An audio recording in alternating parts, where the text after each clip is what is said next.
Salam kebangsaan. Perang asimetris sudah melanda bangsa kita. Tentunya tanpa ada maksud melampaui atau melangkahi para pihak yang berwenang, para pihak yang pakar terhadap masalah perang asimetris ini. Saya sebagai warga negara perlu mengingatkan kepada sesama anak bangsa bahwa kita harus waspada terhadap fenomena perang asimetris yang terjadi dimanapun melalui cara apapun.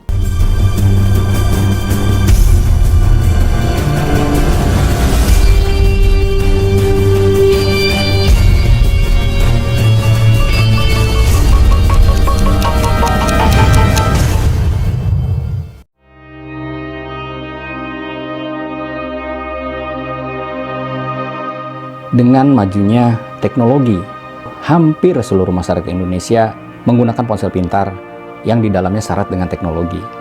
Tentunya dengan teknologi ini sangat memungkinkan kita menerima bisa ratusan bahkan mungkin ribuan informasi setiap hari melalui ponsel pintar.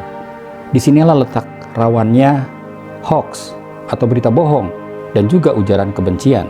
Ini yang harus kita jaga dan bijak dalam menggunakan teknologi tersebut.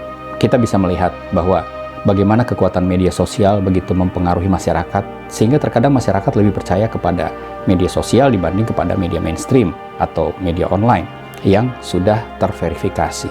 Nah, media online pun sering terjadi pergeseran nilai dan etik jurnalistik, sehingga mereka banyak memanfaatkan hoax atau berita-berita bohong itu sebagai cara untuk menyedot cuan sebanyak-banyaknya dengan teknik mereka agar orang membuka, mereka membaca, padahal berita itu belum tentu seperti apa yang ditampilkan pada kalimat awal.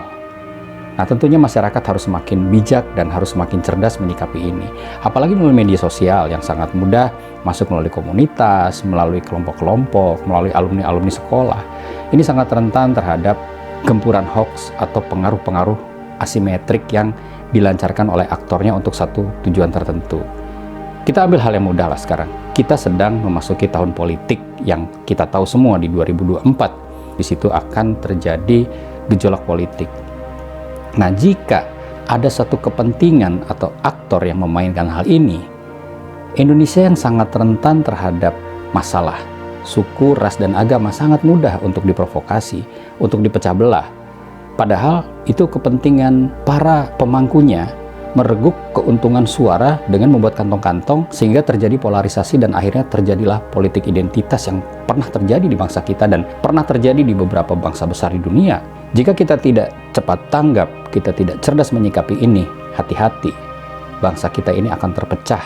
Kita bisa memusuhi teman kita sendiri, bahkan keluarga sendiri, dan saya pernah mendengar beberapa kasus sampai ada rumah tangga yang pecah karena suami dan istri bercerai karena perbedaan orientasi politiknya. Jika kita waspada, jika kita hati-hati terhadap fenomena yang termasuk ke dalam perang asimetris ini, kita akan bisa menebak bagaimana kondisi bangsa kita ke depan. Untuk itu, mari kita semua waspada, kita tetap menjaga integritas kita sebagai bangsa Indonesia, bangsa yang toleran, bangsa yang tenggang rasa, sehingga kita dapat terhindar dari berbagai fenomena atau gejala perang asimetris dan khususnya terhindar dari pemecah belahan ikatan kekeluargaan kita yang sudah terbangun sejak dulu. Saya Ruli Rahadian, tetaplah waspada dan hati-hati terhadap fenomena perang asimetris yang terus akan merongrong bangsa ini ke depan.